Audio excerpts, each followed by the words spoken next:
Bonjour à tous et bienvenue dans ce nouveau numéro du 7-8 Culture et tout de suite le sommaire de ce mercredi 8 février. Pour sa première exposition temporaire depuis sa réouverture, le musée de la ville a choisi le vintage, un retour dans le passé à travers le mobilier et la mode. Des comédiens amateurs joués par des comédiens professionnels font de la scène et enquête. Les faux british, la pièce burlesque était au théâtre Espace Coluche de plaisir. Du théâtre encore, mais cette fois amateur, nous partirons à la rencontre de la troupe du Crâne. La compagnie fondée en 1982 est installée à Courrières et à Maurepas. Il y a quelques semaines, nous vous présentions le musée de la ville, nouvelle version. À l'occasion de sa réouverture, il propose aussi une nouvelle exposition temporaire. Les équipes mettent cette fois à l'honneur le vintage, un regard en arrière mis en image avec Alice Deschamps. Années 60, années 90, aujourd'hui, dur à dire. Le musée de la ville vous invite dans un monde où les époques se mélangent. Le vintage, ce sont tous les objets qui datent des années 50 aux années 90 environ, qui sont des objets authentiques, souvent de marques qui ont marqué leur époque et qui sont ressortis aujourd'hui, réutilisés pour être mélangés à des objets contemporains. On ne fait pas une histoire de la mode, on explore la façon dont certains objets sont ressortis des placards, pourquoi ce sont ces objets-là et pas d'autres, et comment aider le visiteur à distinguer sur une brocante par exemple, quel sera l'objet vraiment vintage original et une copie ou une contrefaçon. Des objets issus des collections du musée ou de près d'habitants du territoire, du mobilier mais aussi de la mode, des pièces rares et anciennes à découvrir comme lors d'un défilé. C'était un choix, justement, parce que ce sont les top modèles qui ont diffusé d'abord le vintage dans la mode. Et ce sont nos scénographes qui ont voulu jouer sur un module de scéno que vous retrouvez un peu partout, qui est la table lac Ikea. Ils ont voulu faire la confrontation entre les pièces iconiques vintage et cet objet qui est vraiment le type de la société de consommation qu'on retrouve partout, qu'on jette, qu'on rachète pour quelques euros. Du Chanel, du Courrèges, des Kickers, des pièces de qualité qu'on trouve encore aujourd'hui dans nos armoires. Et vous, quel style êtes-vous ? On ouvre une page de théâtre maintenant avec une pièce qui tourne actuellement dans toute la France et qui a posé ses valises la semaine dernière au théâtre Espace Coluche de plaisir. Alors elle est lauréate du Molière de la comédie, ça s'appelle Les Faux British et ça mêle une histoire d'amour et une enquête policière, une comédie complètement décalée jusqu'en dans les entretiens avec les comédiens. Nous avons pu interviewer les personnages, regardez. Je vais avoir besoin de chacun de vos témoignages.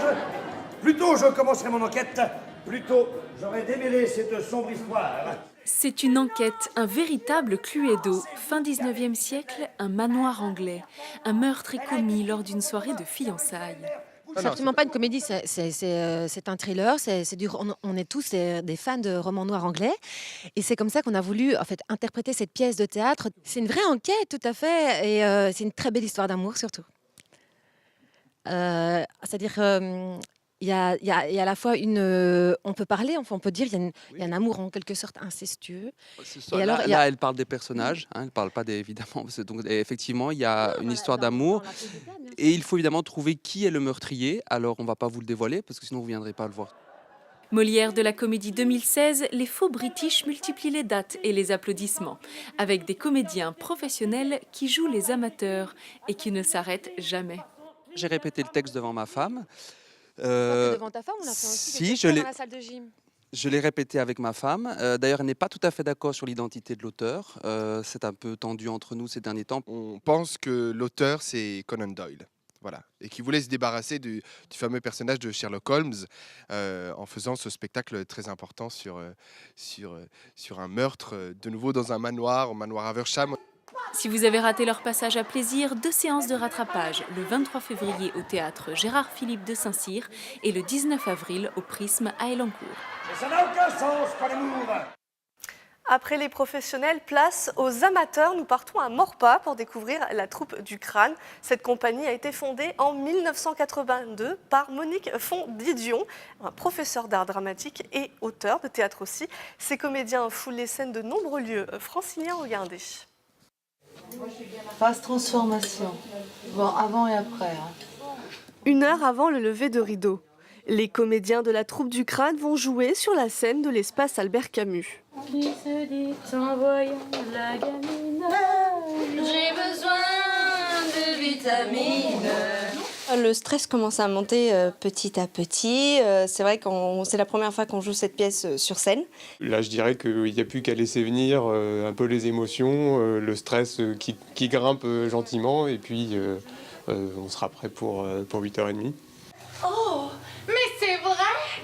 C'est le printemps! C'est le printemps qui revient! Cette année, pour le festival de Maurepas, ils ont choisi les contes. Le petit chaperon rouge en amuse-gueule. Il faut qu'on arrive à trouver l'atmosphère, le cocon dans tout ça. Que ce soit comme un nuage, une chose lointaine, comme un rêve. Et La Belle et la Bête, leur dernière création. Une plongée dans l'univers enfantin pour cette troupe qui fête cette année ses 35 ans.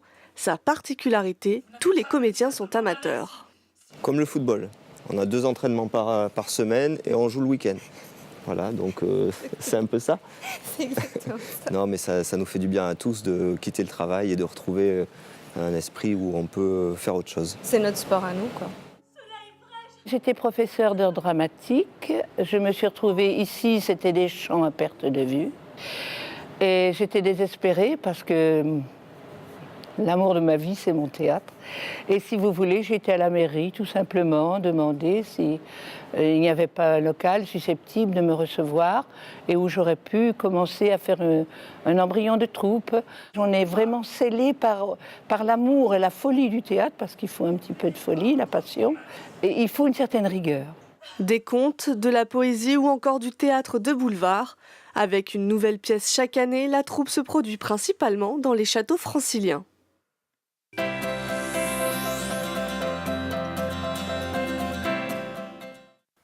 Pour notre coup de cœur cinéma de la semaine, direction le grenier à sel de Trappes. Gaël Pinault vous propose un rendez-vous spécial enfant. Regardez.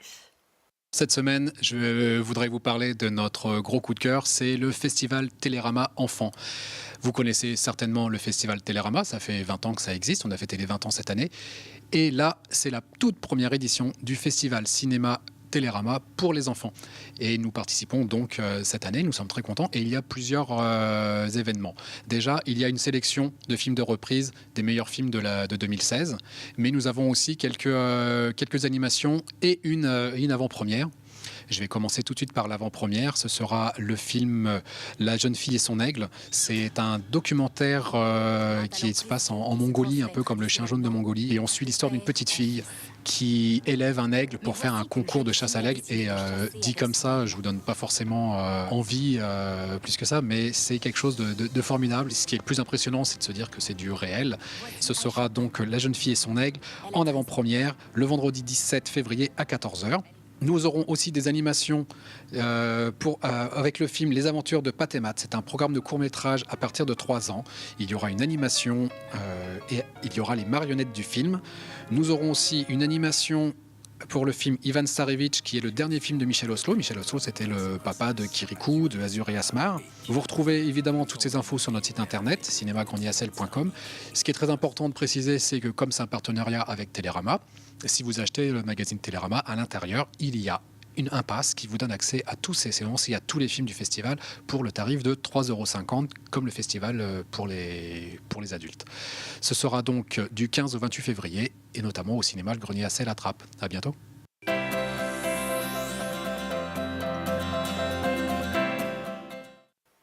Et comme chaque semaine, quelques rendez-vous à ne pas manquer. On reste au cinéma pour le premier.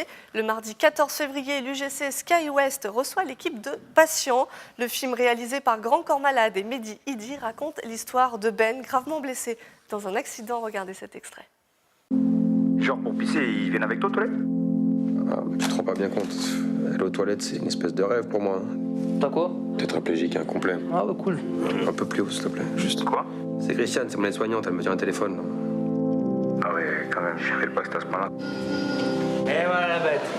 Ah, mais t'es sexe comme ça. Franchement, François, on est obligé là. Ouais. Pourquoi tu me maltraites? Je suis pas un bon patient, c'est ça? Si. Ah, tu fais ça parce que je suis noir? Non, allez, c'est ça. On y va. Ok. Voilà, doucement, c'est bon. Ah. Voilà, doucement, détends-toi. Ça passe. Ça va, vas-y, respire. Je te lève un peu les tourne, jambes, là. ça va aller mieux. Respire. La tourne, ça va pas du tout. Respire. C'est bon comme ça, t'es bien? Voilà, dans mon fauteuil.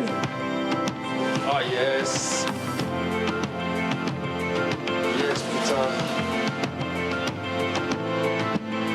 peux me passer le sel? Tiens. Ah, je m'en fous de ma gueule. Tu bois l'ambiance? Bande de tétraves. Qu'est-ce qu'on passe comme temps à rien branler ici? Règle numéro 1, la patience, mon pote. Faut que tu commences à penser comme un handicapé. Faut changer d'espoir, quoi. Allez, putain! On va se revoir dehors. Si t'as envie. Un autre rendez-vous, celui-là à vivre en famille. La conteuse Praline Guépara vous invite à danser, chanter et rire à travers plusieurs histoires à profiter dès l'âge de 1 an. Rendez-vous à la maison de quartier Joseph Cosma de Guyancourt. Et dans le cadre de l'exposition d'Arlette Vermeeren à la Commanderie des Templiers, plusieurs poètes vont lire leurs textes inspirés par l'artiste. Un rendez-vous proposé par les itinéraires poétiques à découvrir le dimanche 19 février à 15h. Un autre rendez-vous à ne pas manquer, celui-là, il est à Paris. Jusqu'au 19 février, le Grand Palais accueille Art Capital, une exposition pour promouvoir l'art d'aujourd'hui. Plus de 2000 artistes confirmés exposeront et parmi eux, des Yvelinois. Plus de 40 000 visiteurs sont attendus. Une autre exposition, cette fois à Guyancourt, à l'occasion du Temps des femmes. Un duo mère-fille travaille autour du textile. Marion et Sylvie Breton réinterprètent des techniques textiles traditionnelles et le détournement de matière. Elles proposent aussi des ateliers participatifs. Toutes les informations sont à retrouver sur le site de la commune. Cette fois, on prend la direction de Montigny-le-Bretonneux pour un spectacle. Sébastien Moissière vous accueille dans son école de magie. Ce professeur très étourdi et farfelu vous apprend vos premiers tours. Rendez-vous à 20h à la salle Jacques Brel de Montigny-le-Bretonneux le 21 février. Regardez cet extrait. Doucement, doucement. La magie d'abord, c'est un art. C'est l'art de faire effectivement des choses qui paraissent totalement impossibles. Et ça sert à quoi?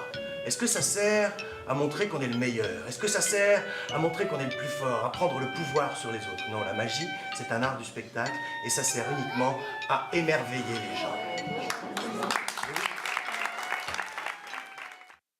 De la musique à présent, à Elancourt, le chanteur Guillaume Farlet sera sur la scène de la ferme du Mousseau le 25 février.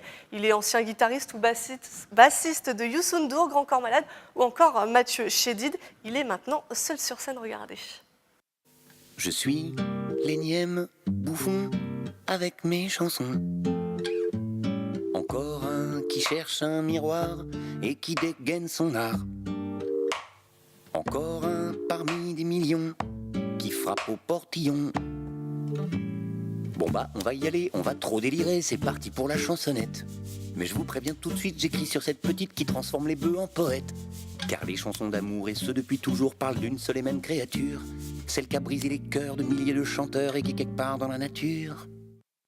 Le 7-8 Culture est maintenant terminé. Je vous remercie de nous avoir suivis. Vous pouvez revoir cette émission en replay sur notre site internet et notre application. Je vous dis à mercredi prochain.